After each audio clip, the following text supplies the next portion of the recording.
আগের মিনি ব্লগে যেটাতে নাম দিয়েছিলাম জাগ্রত দেবী কৌশিকী, সেটাতে আমাদের বাড়ির মা কৌশিকী কালী পুজোর ছোট্ট একটু অংশ তোমাদের দেখিয়েছিলাম। তোমরা বেশ পছন্দও করেছিলে।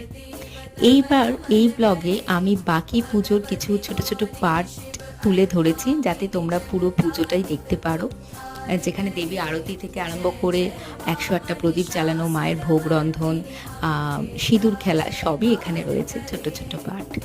তোমরা দেখে নাও। আর জানো মা কৌশিকীর আবির্ভাব কী করে হয়েছিল?